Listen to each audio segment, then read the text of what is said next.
We started on it as sort of a hunch when we were doing a story about a 14-year-old who was gang raped down in Baldwin, Illinois. So many apparent mistakes made by the police. The police interviewed her literally in public right near her house while other policemen stood around joking with themselves.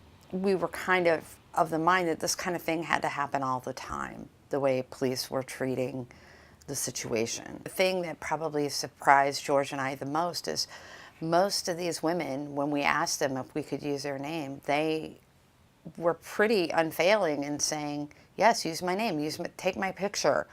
They wanted somebody to hear their story, and it was important to them, and they were very courageous, telling very private details to a stranger again, and trusting us with their story again.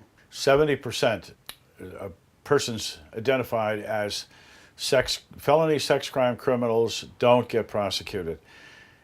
In our largest county, over the same period of time, it's over 80% don't get prosecuted.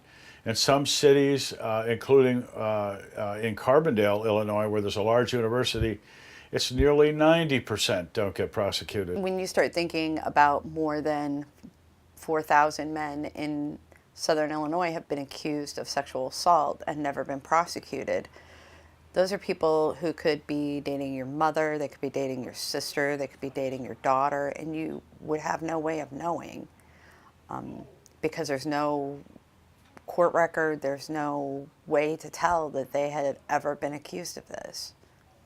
So I think that's part of the reason why it's important.